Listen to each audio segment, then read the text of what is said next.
pray that together. In the name of the Father, and the Son, and the Holy Spirit. Amen. Lord, Giver of life and source of our freedom, we are reminded by the psalmist that yours is the earth and its fullness, the world and those who dwell in it. We know that it is from your hand that we have received all we have, all we are, and will be. Gracious and loving God, we understand that you call us to be the stewards of your abundance, the caretakers of all you have entrusted to us. Help us always to use your gifts wisely and teach us to share them generously. May our faithful stewardship bear witness to the love of Christ in our lives. We pray with grateful hearts. In Jesus' name, amen.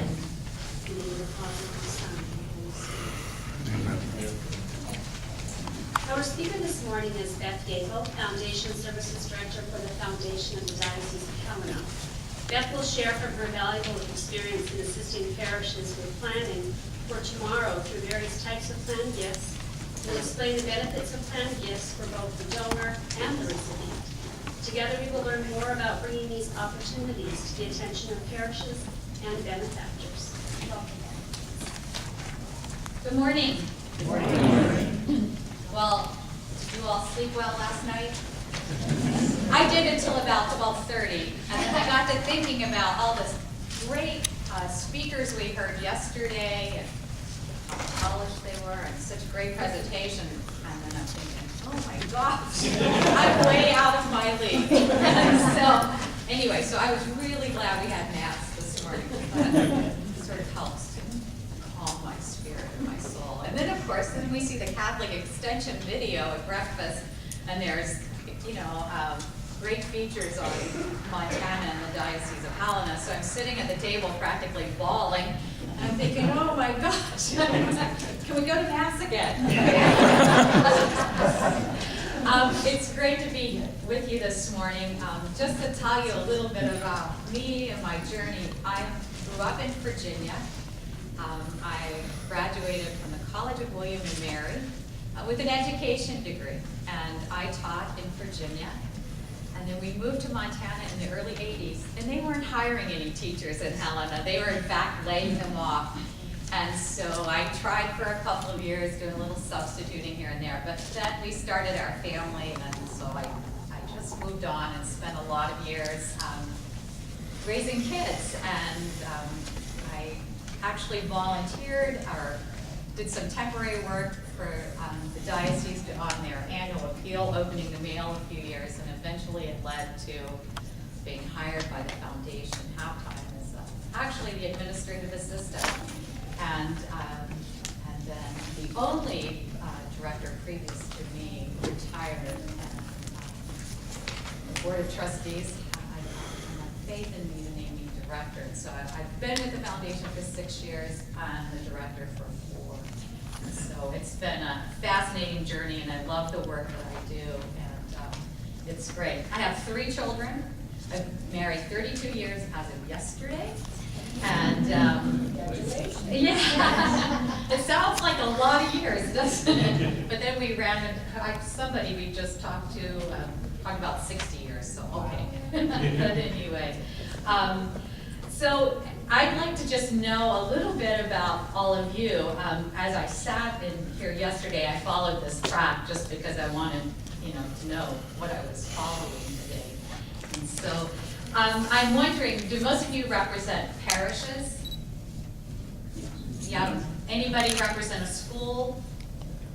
Or how about a diocesan organization? Oh, Margaret. Okay. So pretty much parishes. And I work with parishes, but as the foundation, it's a little bit different. But I'm going to talk about how I try to help parishes with planned giving and some ideas that you can use that don't really need a diocesan person or a foundation director to help you with, hopefully. A planned gift is what is called a major gift. And my major, could be major as to the person who's making the gift. And they make it either during their lifetime or at their death. But it requires some planning, some financial planning, overall estate planning. And that's what plan giving, that's the definition of it. It could be a trust, it could be an annuity, it could be an insurance policy that they, or a life estate, which is where they deed their property to you and yet live in it during their lifetime. So there are lots of different things that can qualify as plan gifts. And as we know, universities really have to jump on us on plan giving. I mean, they have these huge endowments and they've been out pushing it for years and years, and really they know how to do that. And so the church sort of needs to catch up on that piece of things. So I would tell you just a little bit about the foundation. We are a separate corporation from the Diocese of Helena. It's actually governed by a board of trustees. Our bishop and the vicar general both serve on the board, but ex officio, so they have no vote. The board is whom I answer to and are actually responsible for our assets and the governance of the foundation. And that's worked really well for us. It keeps a great line of separation between our assets and what we do, and yet we exist to support our diocese and her programs and ministries and parishes. So it's worked well for us, and I know other dioceses and archdioceses have different structures for their foundation, but that's how we work. We have about $21 million in assets, which as compared to a university, that doesn't seem like a lot, but it's a lot for us. And 115 permanent endowments. So we primarily house permanent endowments, which then benefit ministries and programs and parishes. So a permanent endowment means that there's a corpus or a principal, a sum of money that is never spent. It's invested, and then the earnings and dividends are what we distribute. So we keep this core amount of money, and we have it invested with a couple of different investment managers, and then we distribute we have a policy that determines what we're going to distribute. That helps to protect that corpus, but yet also does good work. Almost, and I would say, much of what we have in assets has come through a variety of plan gift or bequest. And a trust, direct bequest, annuities are another way. And then we do have, I think our most generous gift was a few years ago, a rancher in Montana left his entire estate to the Diocese of Helena, to the Bishop of Helena. And it was some beautiful ranch land along the Marias River in northern Montana. And so it was the estate was worth about $9 million. And as we knew this estate was coming in, I was just sort of praying that maybe $1 million of it could come to the foundation, that, I pushed that to create some sort of endowment out of this gift would be a great message to our diocese. It would also be a lasting memorial to the gentleman who really nobody knew very much about. I mean, this came out of the blue. And so, but ultimately, Bishop Thomas placed half of that estate, so about $4.5 million in the foundation. And so we created an endowment. There was also a small endowment created from the parish that was closest to, his name was Charlie Lincoln, and his mother especially was a longtime parishioner there, and he was somewhat involved in the parish. And so, that was just such a great gift. And I know sometimes I think there are people in our diocese that think, oh, why did they do that? But, I talk about long-term vision and what that gift and that endowment will mean, long after we're all gone. But that endowment will be there and growing and producing for the diocese. So anyway, so that's a little bit about our foundation. So let's get a little more personal. How many of you all have a will? It's pretty good. That's looked like about half. So slightly more than the national average. It's been, I've looked at studies from, a ways back, but usually you find, regardless of who's done the research, about 60 to 70% of Americans have not created a will. And that's, you'll see it bump up a little bit, but usually 35% of what you're going to hear of people who've actually created a will. Now, there are lots of reasons that people don't do that. They may think they don't need one. I don't own that much property. Why? We just have a house. I don't really live on Social Security or whatever. They think it's too expensive to create one. You have to hire an attorney and all of that, and so they don't do that.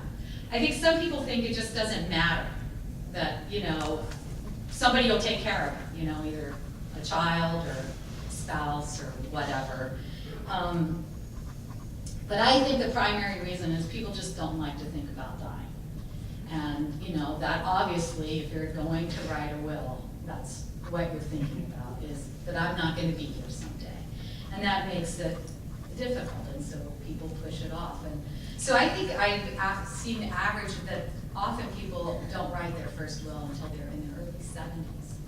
And may revise it as late as in their early 80s. And so it's an ongoing process, but oftentimes people wait a long time to take care of it. Without a will, the laws of your state determine the distribution of your estate. And so that can vary from state to state, but each state has, guidelines, laws that determine that piece of it. And so obviously, a state doesn't make any sort of provision for charitable organizations or your friends. They're not looking at what you might want to have happen to, this piece of furniture that's been handed down forever, or, the fact that you attended Mass every day for 40 years, 50 years. That isn't taken into consideration at all. And I think people forget that. They think, my son will take care of things, and he'll leave something to the church. Our foundation, we do some estate planning seminars in parishes, and I like to do about 6 to 10 a year, and that does require, a parish's help with that. I don't just barge in there and try to do that. And, I see it as a ministry. It's a way that the foundation, that I can be of service to the parishioners of the Diocese of Helena. I always have an attorney present, and they actually do the bulk of the presentation. If possible, I try to find a parishioner who has, I like them to have some estate planning background, but certainly in more rural areas, you find attorneys who are pretty much doing the gamut. And so, but if I can find one who has a good estate planning background, we do that. An accountant is also helpful because they know a lot about tax law.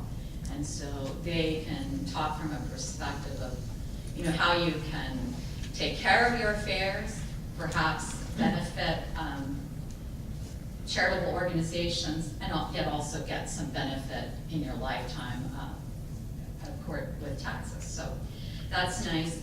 My part of, I talk about the more personal side of things, and I actually use something called 5 Wishes. Are any of you familiar with that? It's about healthcare directives.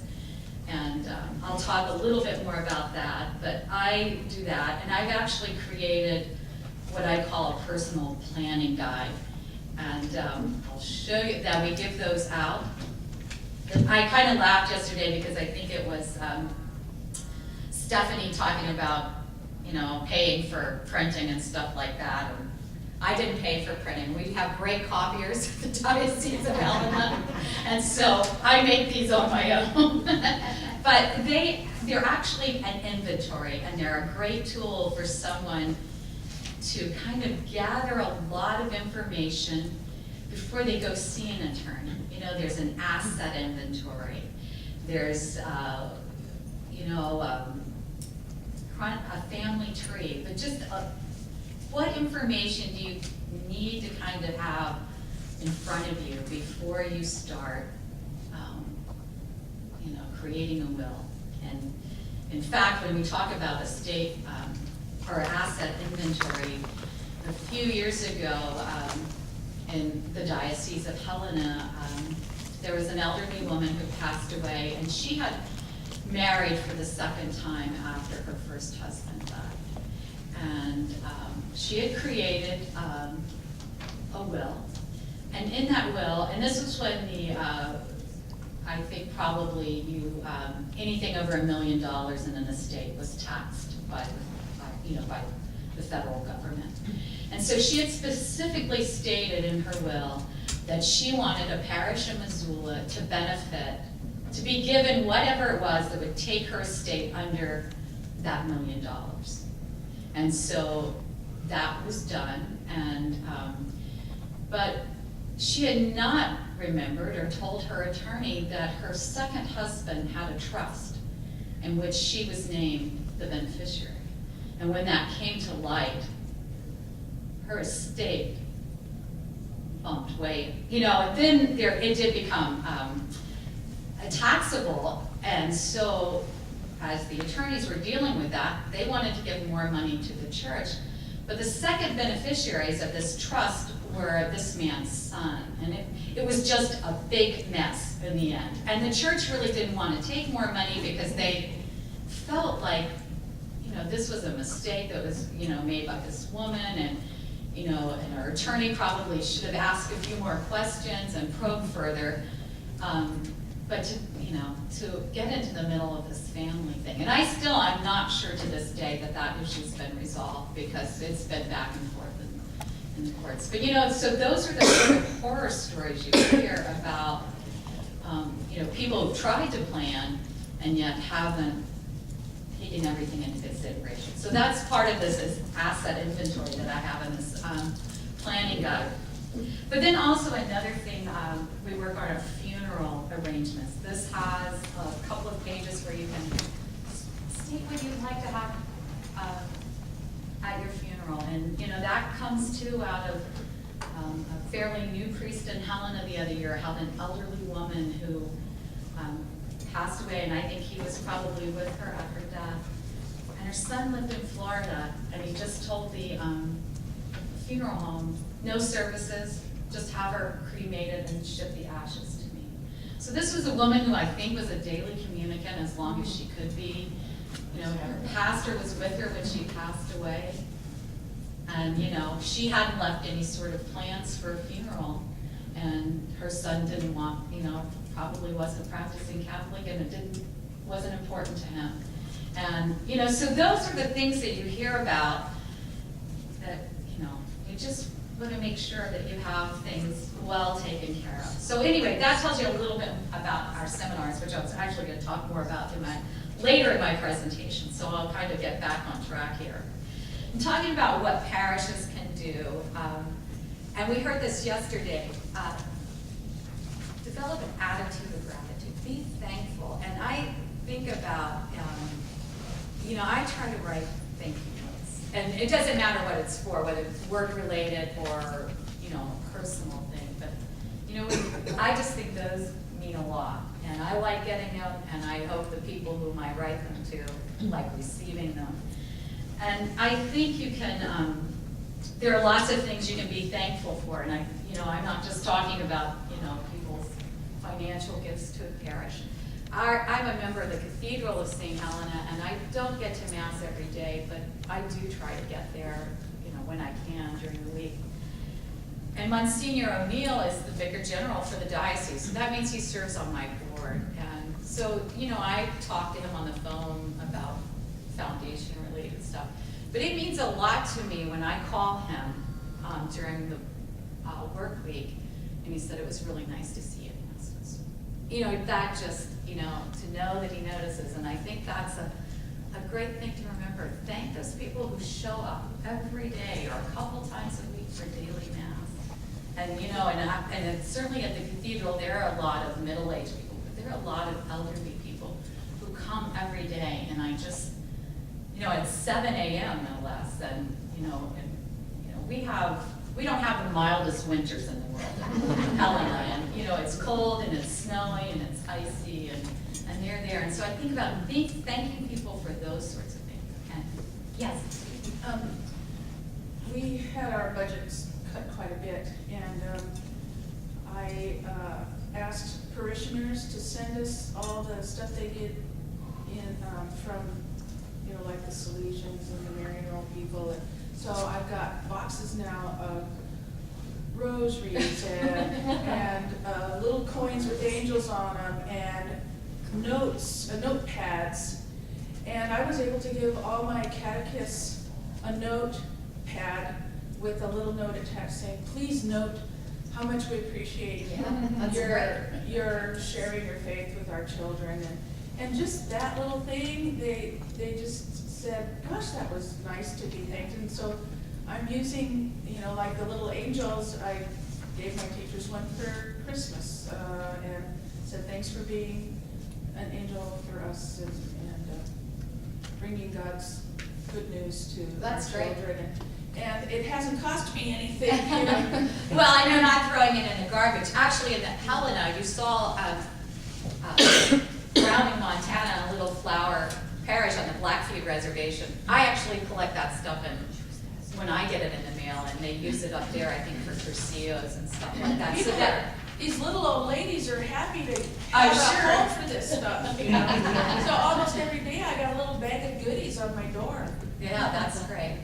And I think it's important to thank people for their volunteer work. And I would, if you're on a council, there's no reason your pastoral council or your parish council, the members of that can't write a few notes. You know, it's not up to the pastor to write all those notes or the secretary. I think it's important to get your council members to write those notes. And like you can have your kids in your RE classes write thank you notes too.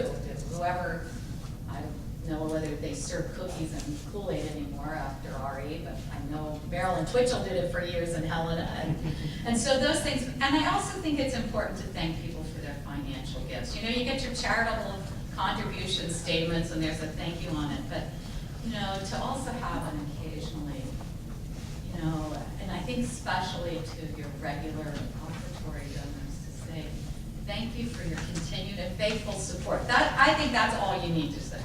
But it's that acknowledging, I know that you put a check, you know, every month or every week or whatever it is. You are keeping the lights on and, you know, the heat on, buying the camp. You know, it's just that sort of stuff. Be grateful for that. You know, you need that. And we need it all. And I think we need to be able to say thank you and people need to hear it. So I think that's something we can all do. And I think that attitude of gratitude, it makes people feel wanted. You know, it's not so much that they want any sort of recognition or acknowledgement. It says, you are valuable, you have an important role to play here, we need you, and we appreciate it. And so it's not that it necessarily needs to be a big deal, but it's just knowing that.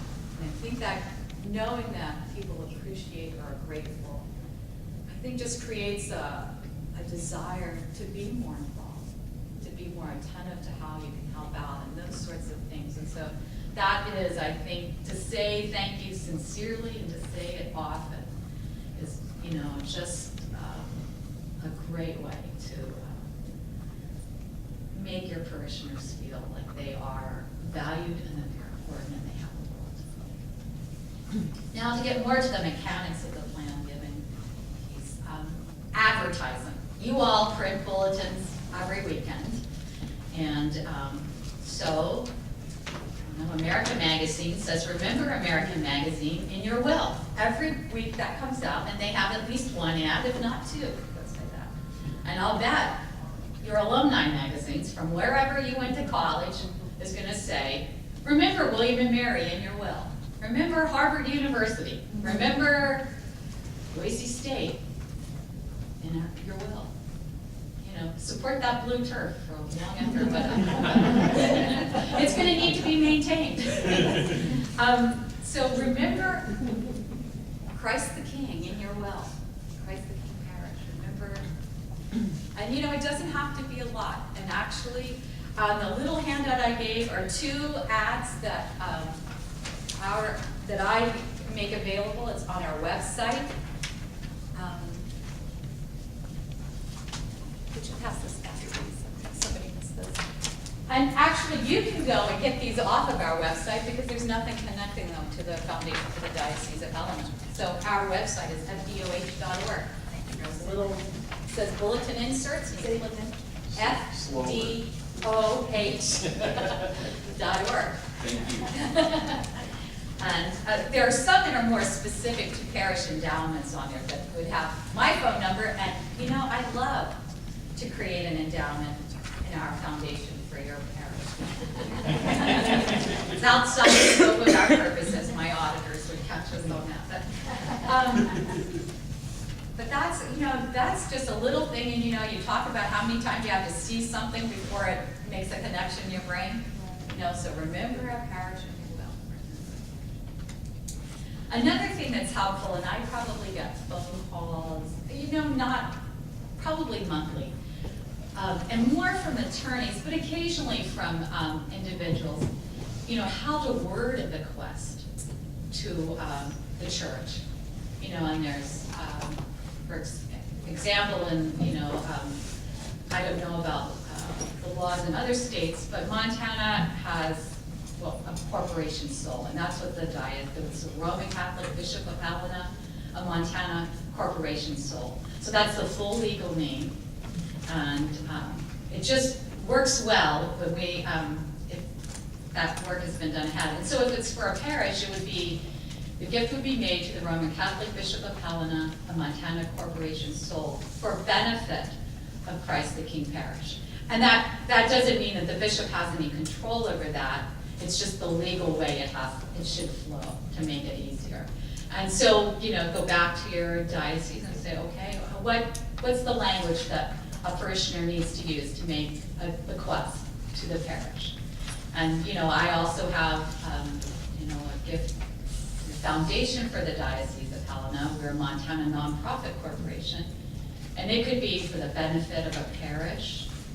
We have other endowments for support of senior status priests, so those types of things. And so if you make that information available, so that's another link on our website. You usually have to go maybe 2 clicks to get that, but then it's all there. Yes? So that's preferable to making a gift directly to a parish? Oh, that's if you want, no, well, it's just the legal language. It would be a direct gift to the parish, but that's, at least for in Montana, that's how it So needs that's to flow. something we should check. Yeah, it would be, and you know, somebody will know that, I think. But that's just, because in Montana it's a corporate sole, you know, everything, and I think this is true and would be true anywhere, it's just depending on the state, what the laws of the state are. But, you know, the bishop owns, everything belongs to the bishop or to the diocese. So if somebody made $1 million gift to a parish, the bishop could say, well, now, wait a minute. No. Because if they say for this parish, they've directed that gift to the parish. So yeah, it's just how it flows. Right. But it's not, if they say it's for, you know, St. Gerard's parish, then that, it's gonna be for that. And the diocese is restricted by law to make sure that that gift goes there. So it's protected in that way. It's just about we occasionally get, we'll get calls about so-and-so left a bequest. And you know, you know, they don't even always have the full name of the parish. And, you know, and sometimes we're trying to decipher exactly what, you know, we want to make sure that we honor that gift correctly, but, you know, it's helpful to have the words in there. And so yeah, if I can be of service that way, then I would like to do. It makes it easier on the personal representative of the estate, and as well as us in making sure the gift is directed. So it's just a piece that you can have that's helpful. It's not a big deal, but it's a good deal to be able to do that. And sometimes, you know, the thing that you can, we have a small endowment in which, although the donor did not even mention the foundation in his will, he wanted to create, and this was basically the word, create a permanent endowment to provide for this parish for maintenance and upkeep. And it could not be used for operation, you know, general operating expenses. So as, you know, when the parish called me and said they'd gotten this gift, the permanent endowment then, you know, obviously they could have probably created a little investment account and kept it themselves, but, you know, we can do all of that work for them and then distribute the money. So that money came to the foundation. It's a separate endowment from the parish endowment. And currently I make the distributions to the parish's D&L fund. And so it's there, and then when they need it for maintenance. So it's those kinds of things. Everyone's different, but this gentleman was apparently very concerned about being able to maintain this building. And so he wanted to make sure that his gift did that. And I didn't know about the foundation piece of it, but he was clear about a permanent endowment. So it meant they couldn't just take the money and spend it. He wanted this endowment to last forever. Another, I bet you all receive memorial gifts. You know, somebody in your parish will die, or actually, you know, or you have parishioners and they like to make gifts in memory of people. And so you have that probably going on already. But to think about, if you haven't, creating a more formal program to receive memorial gifts. And to remind people to do that, and which would include envelopes or even special collections at holidays. You know, if you put envelopes in your in your pews to mark off, I'd like this gift in memory or in honor of. A second piece of that is being able to receive those gifts and keep them, to track them, you know, to know that they're not part of your regular offertory, that they're a separate memorial gift. And then, you know, acknowledging those gifts, and it's important to acknowledge, to recognize who they made the gift in memory of. And it's also important to let the family of that person know that they've made this gift. They don't need to know how much, they just need to know that Jane Doe made a gift in memory of your mom to the parish or to the foundation. I would, you know, also go so far as to suggest that you do something special with those gifts. You know, that there would be, you know, that there, you know, maybe it's something you need, a new baptismal font or something, but create a purpose for those memorial gifts so that, and you know, and then whether later, you know, you promote that in your bulletin that this has been done in memory of these people. You might want to do a plaque that has their names on it. But it's a reminder to people, again, about making gifts to the parish. In fact, there's a study that shows that people who make at least 2 or 3 memorial gifts to an organization are far more likely to remember that organization in their will.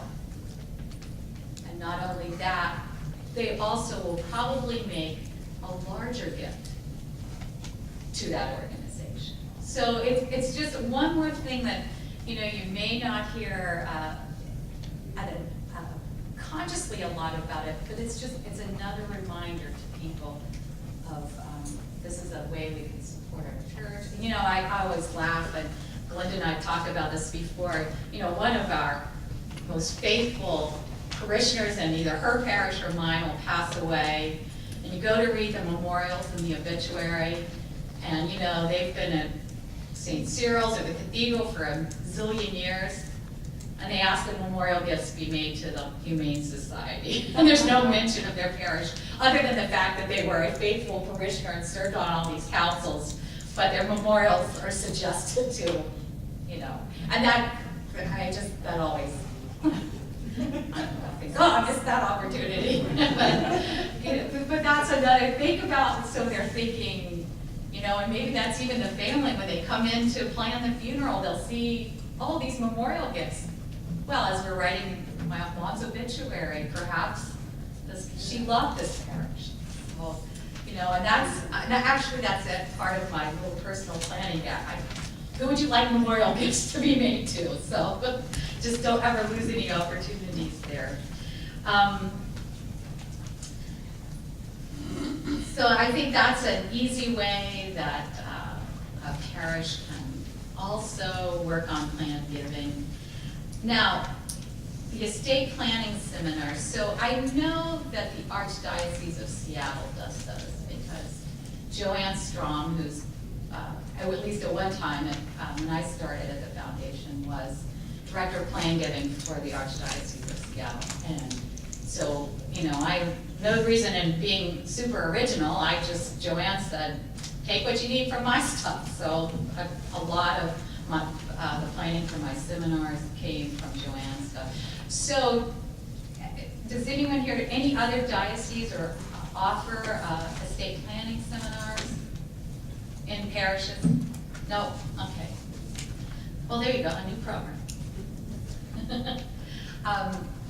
Well, I know in Helena, the hospital has them, and so times that, you know, it seems like they're more of the, and then financial planners will also have them, but, you know, they have a little different motivation there for why they're doing it. But we do it, and so, as I said earlier, there's all the legal aspects of that, and so an attorney is important. And you know, the way I promote that with attorneys is, you know, you can have your business cards on the table at the end of the, you know, and so they see it, I think, in part because they're Catholic, it's a ministry for them, but it also could be an opportunity for them, you know, from the business perspective. And so they seem all too glad. And, you know, if you think I have some horror stories, let me tell you, attorneys can tell you some really horrible stories about, you know, big mess-ups in estates. So so the first thing would be to, you know, look in your parish and see who you have, and then whether they would be willing to do that. And it's, you know, they're actually, I try to make it as easy as possible on the parish. You know, I give them all the promotional materials, you know, but it does still take some effort because they have to promote it, they have to advertise it, they have to provide the facility for it, somebody would have to be there. And so it's not like I can just do it on my own. I do need the pastor and members of the parish to be involved as well. But again, you know, I think of it as a real ministry, and you know, so I try to bring that perspective to it, that it's helping people plan for the end of their lives, not only from the, you know, the financial piece of it, but also the healthcare piece of it, you know, getting everything.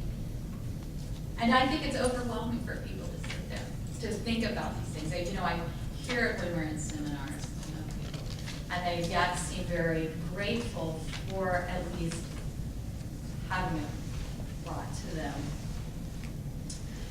You know, they're about 2 hours long, our seminars, and I'll do whatever a parish wants. You know, what I offer is to do an afternoon session and repeat that session in the evening.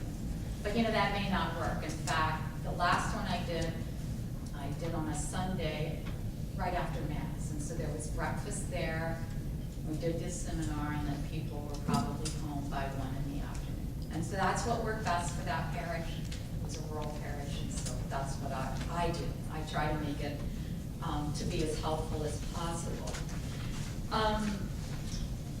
So the attorney talks about all your state laws regarding wills and what's important to remember. And then, like I said, I talk about the personal planning guide, and I would be happy to email you this if you want. I I did not bring enough copies because I copied them myself in my office. But they're just, you know, it's, I think it has a wealth of information that can be helpful to people. And my predecessor had something similar, and then Joanne Strong's from Seattle has something as well. And so I sort of, you know, combined the two and then came up with, the funeral piece was important to me, and I maybe in part because my husband is not a funeral director, but he actually is the executive director of the Montana Funeral Directors Association. So I hear horror stories there as well. So, so in fact, I had a board member who is an attorney, and he is no longer on my board, but I sent the planning guide to him and said, would you review this and make sure there's nothing that's, like I said, something that's completely wrong, or, you know, or am I remembering everything? And so he emailed me back and said, well, this is great, but why do you have the funeral arrangement stuff in there? He said, that seems kind of off. And I said, well, I want that in there, so if it's not illegal or anything, it's gonna stay, because I think that's important for people. You know, people be able to say, you know, maybe even what hymns they want sung, and where they want to be buried, you know, so that was his only question. Yes, Sarah? Is your guide online? No, it isn't, but I could send you one. I haven't put that online, because there's that piece of, you know, I think walking people through it rather than just, but if people call me and ask me what sort of materials I have, I'll send them to them. So I will do that, but I don't just make it available. Although if, I guess some people, do you think that would be an important thing? If nothing else, maybe for people to be able to see what's there and Oh. just at least start. Thinking about it, yeah, that's okay. So we go through the session, and then we do a question and answer period to round up. And then the very last thing I do is, in the packet that I give them is a blank sheet of paper and an envelope. And I ask them to write a letter to themselves. And really sort of a to-do list. You know, because in all likelihood, nobody's gonna go home that evening and start writing their will, or start gathering information. They're gonna go home and they're gonna, you know, clean up the dishes, put the kids to bed, and in a week's time, you know, the materials they've received are likely to be, you know, buried somewhere. So they write this letter to themselves, you know, my to-do list, or I need to do this, or whatever. Seal it in the envelope and address the envelope to themselves, and I take it with me. In fact, they do an evaluation, and I don't worry about getting the evaluations back. I do try to get those letters from them. So I take it back to my office. I usually go ahead and throw a stamp on it right away, and then I just put them up on the shelf. And it depends on the time of year. I wouldn't mail them to you the week before Christmas. I'd wait till after New Year's. But, you know, generally 6 weeks, 8 weeks, unless it falls, and then I mail them to them in hopes that it sort of triggers pulling that stuff back out and taking care of it. So I don't have them write 2 letters. I have thought about that. You know, well, I do at least, I have them seal them. I don't want them to feel like I'm going to take them back to the office and read them or something. So but you're right. Maybe I should copy the face of it as a reminder. And actually, one of the things I do think about doing is eventually a postcard program, where, you know, that, and maybe with some tips. And certainly in the last year, with some of the laws have changed about estate, taxable estates, the postcard with that information. There are lots of ways and instruments that people can make gifts to an organization. The Diocese of Helena has an annuity program, charitable gift annuities, and I don't know if you're familiar with those. But that allows a person to receive income during their life. They get a good tax benefit at the time of the gift. They can receive income during their life. And then the remainder of that annuity goes to the charity or the charitable organization. So the charity takes a risk in doing that because there may be nothing left. But in most cases, the average are about 50%, regardless if that's the average of what's left in an annuity. the time of death. Montana currently has a great tax benefit, a tax credit, the state of Montana does, for people who use planned gifts. And it was a way to build endowments across the state. So it works great for the foundation because we have permanent endowments. But people can get a 40% tax credit off the federal charitable deduction value if they created a planned gift that supported a permanent endowment. But we're the only state that has that, and so that's unusual. But there are great tax benefits nonetheless too, like an annuity that comes at the time of the gift, and you can also receive income. Another thing that's, I think people often don't think about that's fairly easy to do are life insurance plans. And you know, people create those often early in life because they have families to support and they're thinking about that. They're oftentimes paid up. And so on the one hand, it may be nice to have that policy for those who are, you know, when you die and of those left behind you. But that's also, it's an easy gift to make to a charitable organization, to rename the charity as the beneficiary of that life insurance plan. And certainly if you're older, maybe not a lot of family, that, you know, that's a great gift. IRAs are another one, because if your IRA is left to your family, you're gonna pay taxes on that. But a charity from an IRA, well, so that's, you know, those are little things that people can, that may not be so painful to do or easy to do, depending on their circumstances, a way they can make a gift to a charity or to a parish.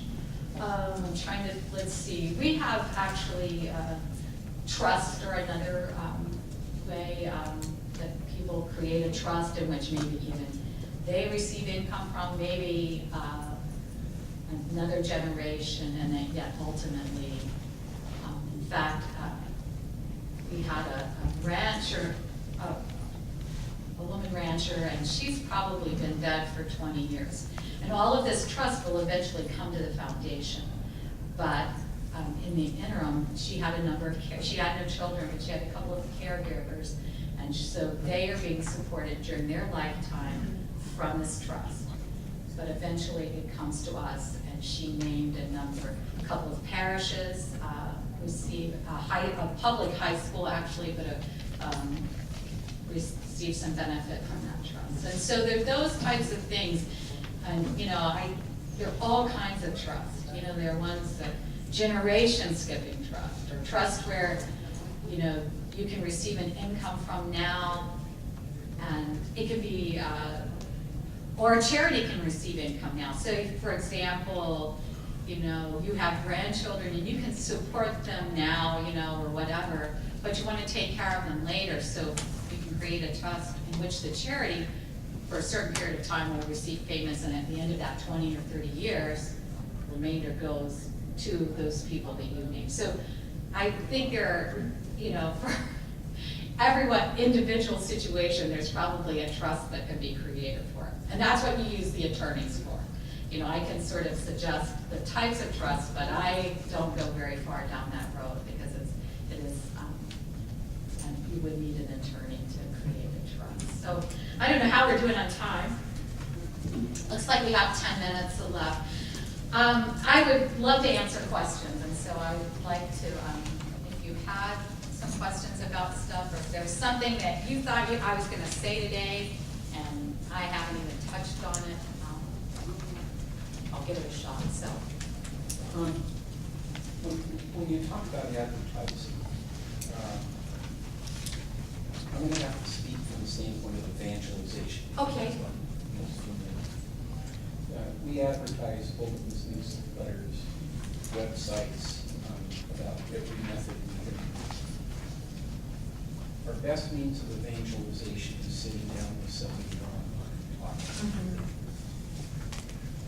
Do you utilize that avenue, and if so, how do you approach it? How do you?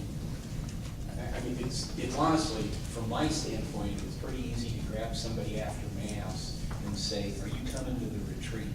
You know, that's one thing. But Well, and I think with, particularly in plan giving, you know, there almost has to be, I have to be approached first. You know, it's, you know, there has to be a phone call, and it's a long process. You know, there was a woman a couple of years ago, I bet she made 3 or 4 appointments with me and canceled. I mean, it took her months to come in. But, you know, I think she was married. I think she wanted her husband to be involved, and he didn't want any part of it. And so, and then she finally comes in, and you know, it's very soft. It takes, for plan gifts especially, unless you've got somebody who's very savvy, they've already done some type of planning, they're just either they are looking for something more, they know what they want to do and they come in. But if people are not sure, you know, and I may, you know, write them letters occasionally. I remember a man a few years ago who called me, and he didn't want to set an appointment, but he had an adult daughter with special needs, and he wanted to talk about that. And I don't think he necessarily was looking to make a charitable gift, or, you know, but he was concerned about that.